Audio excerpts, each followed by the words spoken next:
በአክሱም ሙስሊሞች ላይ የሚደርሰውን የመብት ጥሰት ለማስቆም ሌሎች የእምነት ተቋማት እንዲተባበሩ የጠቅላይ መጅሊሱ ፕሬዝዳንት ጥሪ አቀረቡ። መንገደኞች ለሶላት ምቹ ባልሆኑ ሆቴሎች ለመስገድ ሲገደዱ የነበረበትን አሳዛኝ እንግልት የሚያስቀረው የላምበረቱ ራህመቶ ኑር መስጂድ ግንባታውን ለማስጨረስ የገቢ ማሰባሰቢያ ፕሮግራም አካሂዷል። በዝርዝር እንመለከተዋለን። የደቡብ ኢትዮጵያ ክልል ሙስሊም ወጣቶች ካውንስል ይፋዊ ምስረታ በአርባ ምንጭ ከተማ በድምቀት ተካሄደ። ኢራን በሆርሙዝ ባህረ ሰላጤ ላይ የጣለባትን የባህር ላይ እገዳ ለመመከት ፈንጂ የታጠቁ ዶልፊኖችን ልታሰማራ እንደምትችል ተገለጸ። አሰላሙ አለይኩም ወራህመቱላሂ ወበረካቱ። ውድና የተከበራችሁ የሐሩን ሚዲያ ተከታታዮች ዕለተ ሰኞ የካቲት 25 2018 ዓመተ ልደት ወደ እናንተ የሚደርሰው ሐሩን መረጃችን ተጀምሯል። ከመረጃዎቹ ጋር አቲድ ሐሚድ አብሬያችሁ ቆያለሁ። አብራችሁን ቆዩ።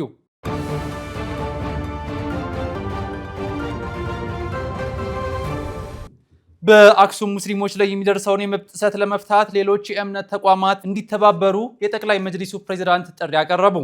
የኢትዮጵያ እስልምና ጉዳዮች ጠቅላይ ምክር ቤት ፕሬዝዳንት ሼህ ሐጂ ኢብራሂም ቱፋ በአክሱም ሙስሊሞች ላይ እየተፈጸመ የሚገኘውን የመብት ጥሰት ለማስቆም የሌሎች የሃይማኖት ተቋማት እገዛና ትብብር እንደሚያስፈልግ ገለጹ። ፕሬዝዳንቱ በአርባ ምንጭ ከተማ በተካሄደው የደቡብ ኢትዮጵያ ሙስሊም ወጣቶች ካውንስል ይፋዊ ምስረታ ላይ ተገኝተው ባስተላለፉት መልእክት በአክሱም ከተማ ሙስሊሞች ላይ የሚፈጸመውን የመብት ጥሰት ለመፍታት የኢትዮጵያ የሃይማኖት ተቋማት ጉባኤና የኢትዮጵያ ኦርቶዶክስ ተዋሕዶ ቤተክርስቲያን ከመጅሊሱ ጋር በጋራ በመሆን ቦታው ድረስ በመሄድ ችግሩን ለመፍታት ጥረት እንዲያደርጉ ጥሪ አቅርበዋል። የአቢሲኒያ ሕዝብ ከጥንት ጀምሮ እንግዳ ቃፊና ፍትሐዊ መሆኑን ያስታወሱት ፕሬዝዳንቱ በአሁኑ ወቅት በአክሱም እየታየ ያለው ሁነት ግን ያንን ታሪካዊ እሴት የማይመጥን በመሆኑ ጉዳዩ አስቸኳይ እልባት ሊሰጠው እንደሚገባ አሳስበዋል። መንገደኞች ለሶላት ምቹ ባልሆኑ ሆቴሎች ለመስገድ ሲገደዱ የነበረበትን አሳዛኝ እንግልት የሚያስቀረው የላምበረቱ ራህመቶ ኑር መስጂድ በትናንትናው ዕለት የገቢ ማሰባሰቢያ ፕሮግራም አካሄደ። ከክፍለ ሀገር የሚመጡ መንገደኞች ማረፊያ በሆነው የላምበረት መናኸሪያ ሙስሊም አባቶችና እናቶች ለፈጣሪያቸው ስጁድ የሚያደርጉበት ንጹህ ስፍራ አጣው ለሶላት ምቹ ባልሆኑ ሆቴሎችና ንጽህናቸው ባልተረጋገጠባቸው ማረፊያዎች ለመስገድ ሲገደዱ የኖሩበት አሳዛኝ ታሪክ ወደ ማብቂያው እየተቃረበ ነው። ይህንን የዘመናት የቁጭት እንባ የሚያብሰው የራህመቶ ኑር መስጂድ ግንባታን ለማጠናቀቅ ያለመ ታላቅ የዳዕዋና ገቢ ማሰባሰቢያ መርሃ ግብር ትናንት በአዲስ አበባ ከተማ ላምበረት አካባቢ በሚገኘው የራህመቶ ኑር መስጂድ ተካሂዷል። በየካ ክፍለ ከተማ ላምበረት መናኸሪያ አካባቢ በተካሄደው በዚህ ልዩ መርሃ ግብር ላይ የከተማችን ስመጥር ዑለሞች፣ የአዲስ አበባ ከተማና የክፍለ ከተማ መጅሊስ ከፍተኛ አመራሮች እንዲሁም የአካባቢው ሙስሊም ማህበረሰብ በነቂስ ተገኝቷል። በመድረኩ ላይ እንደተነሳው የላምበረትና አካባቢው ነዋሪዎች በመስጂድ እጦት ምክንያት የጀማዓ ሶላትን ለመስገድ በርካታ ኪሎ ሜትሮችን አቋርጠው በመገናኛ ሾላ አካባቢ ወደሚገኘው የሱመያ መስጂድ ለመጓዝ ይገደዱ ነበር። ከዚህም በላይ አካባቢው ትልቅ መናኸሪያ በመሆኑ በድንገተኛ አደጋ ህይወታቸው የሚያልፍ ሙስሊም መንገደኞችን ጀናዛ ለማጠብ እንኳን ምቹ ስፍራ ባለመኖሩ ማህበረሰቡ ለከፍተኛ ፈተና ተጋልጦ እንደነበር ተነግሯል። በዕለቱ መልእክት ያስተላለፉት የየካ ክፍለ ከተማ መጅሊስ ዋና ሰብሳቢ ኡስታዝ ሁሴን ሙሐመድ በክፍለ ከተማው እጅግ ሰፊ የሙስሊም ቁጥር ቢኖርም ያለበት ከፍተኛ የመስጂድ እጥረት በርካቶችን ከሚኖሩበት ቀዬ ቤታቸውን እየሸጡ ወደ ሌላ አካባቢ እንዲሰደዱ ያስገደዳቸው መሆኑን በቁጭት ገልጸዋል። ይህንን ዘርፈ ብዙ እንግልት ለማስቆም ከአንድ ዓመት በፊት በአንድ በጎ አድራጊና በክፍለ ከተማው አስተዳደር ትብብር መገንባት የጀመረው ይሄው የራህመቶ ኑር መስጂድ በአሁኑ ወቅት 50 በመቶ የግንባታ ስራው ተጠናቋል። መስጂዱ ሙሉ በሙሉ ሲጠናቀቅ 2 ወለሎችና 1 ሚናራ የሚኖረው ሲሆን ቀሪ ስራዎቹን ከዳር ለማድረስ መላው የሙስሊም ማህበረሰብ በየመስጂዱና በተለያዩ አማራጮች በሚደረጉ የገቢ ማሰባሰቢያዎች ላይ ንቁ ተሳትፎ በማድረግ የተለመደውን አሻራ እንዲያሳርፍ ጥሪ ቀርበዋል። የደቡብ ኢትዮጵያ ክልል ሙስሊም ወጣቶች ካውንስል ይፋዊ ምስረታ በአርባ ምንጭ ከተማ ተካሄደ። የኢትዮጵያ ሙስሊም ወጣቶች ካውንስል የደቡብ ኢትዮጵያ ክልል ቅርንጫፍ ይፋዊ ምስረታ በትናንትናው ዕለት በአርባ ምንጭ ከተማ በከፍተኛ ድምቀት ተካሂዷል። በዚሁ ታሪካዊ ምስረታ መርሃ ግብር ላይ የጠቅላይ ምክር ቤቱ ስራ አስፈጻሚ አካላት፣ የኢትዮጵያ ሙስሊም ወጣቶች ካውንስል አመራሮች፣ የክልሉና የከተማ አስተዳደሩ ከፍተኛ የሥራ ኃላፊዎች፣ የክልሉ መጅሊስ አመራሮች እንዲሁም የሃይማኖት አባቶችና የሀገር ሽማግሌዎች ታድመዋል። በመድረኩ ላይ መልእክት ያስተላለፉት የኢትዮጵያ እስልምና ጉዳዮች ጠቅላይ ምክር ቤት ፕሬዝዳንት ሼህ ሐጂ ኢብራሂም ቱፋ በሁሉም ክልሎች እየተመሰረቱ ያሉት የሙስሊም ወጣት ካውንስሎች ዋና ዓላማ ለሀገር እድገትና ለህዝቦች አንድነት በጋራ መስራት መሆኑን አብራርተዋል።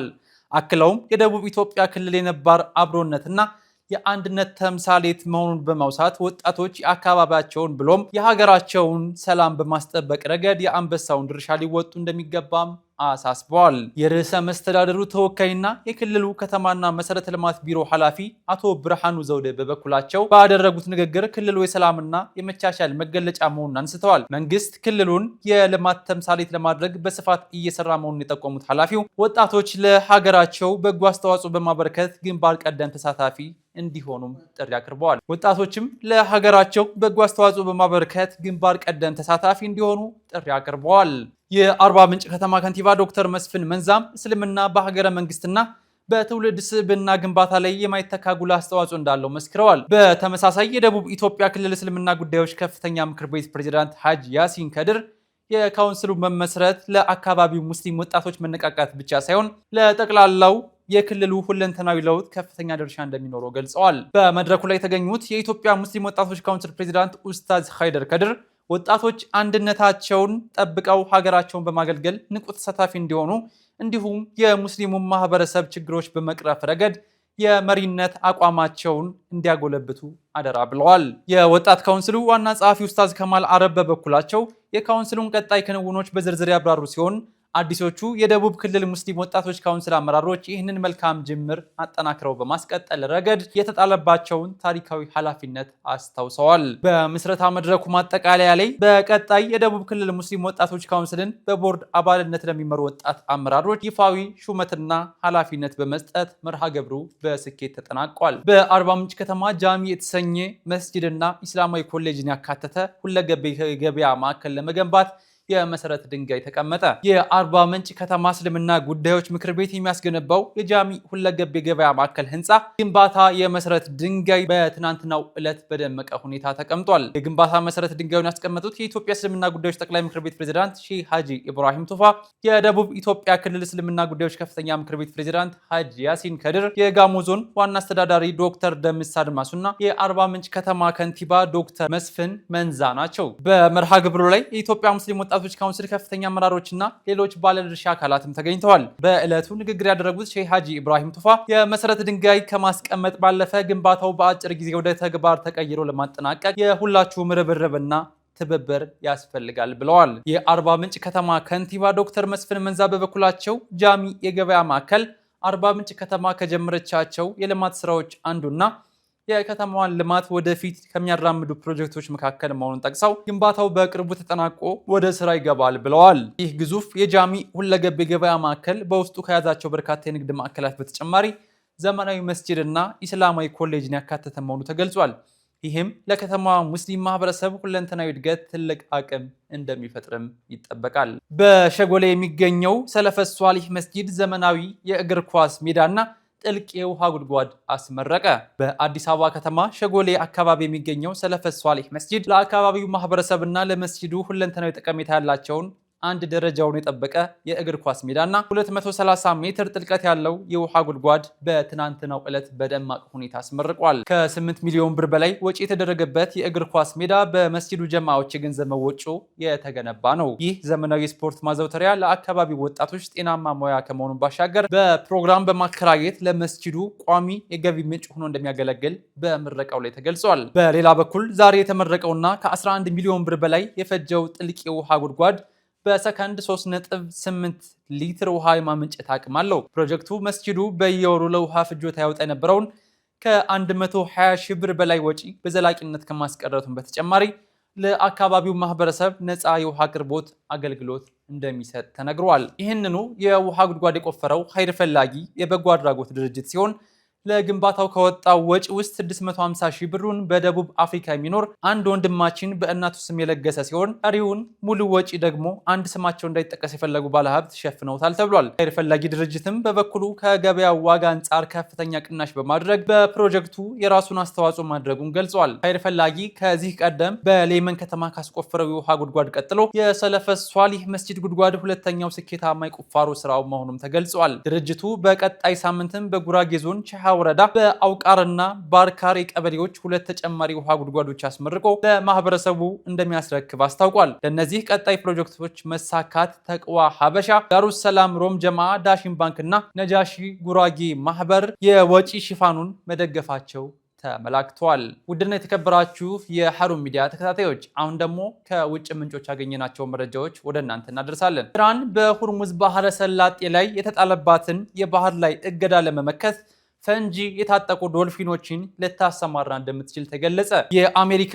የባህር ኃይል በኢራን የነዳጅ ኤክስፖርት ላይ የጣለውንና የሀገሪቱን ኢኮኖሚ ክፉኛ የጎዳውን የባህር ላይ እገዳ ለመመከት ኢራን ፈንጂ የታጠቁ ዶልፊኖችን የአሜሪካ የጦር መርከቦችን እንዲያጠቁ የማሰማራት እቅድ እያጠናች መሆኑ ነው የተዘገበው። ወል ስትሪት ጆርናል የኢራን ባለስልጣናትን ጠቅሶ እንደዘገበው ይህ ያልተለመደ የጦርነት ስልት የቀረበው በአሁኑ ወቅት በአሜሪካ የተጣለባትን ጥብቅ የኢኮኖሚ ጫና ለመቋቋም ከታሰቡ አማራጮች መካከል አንዱ ሆኖ ነው። በኢራን አመራሮች ዘንድ የባህር ላይ እገዳው እንደ ዲፕሎማሲያዊ መሳሪያ ሳይሆን እንደ የጦርነት አዋጅ ተደርጎ መታየት አለበት የሚሉ ወገኖች ወታደራዊ እርምጃ ዳግም እንዲጀመር ግፊት እያደረጉ መሆኑም ተነግረዋል። ምንም እንኳን በአሁኑ ወቅት ደካማ የሆነ የተኩስ አቁም ስምምነት ቢኖርም የነዳጅ ሽያጩ መስተጓጎል ያስከተለው የገንዘብ እጥረት በሀገሪቱ የውስጥ ፖለቲካ ላይ ከፍተኛ ክርክር አስነስቷል።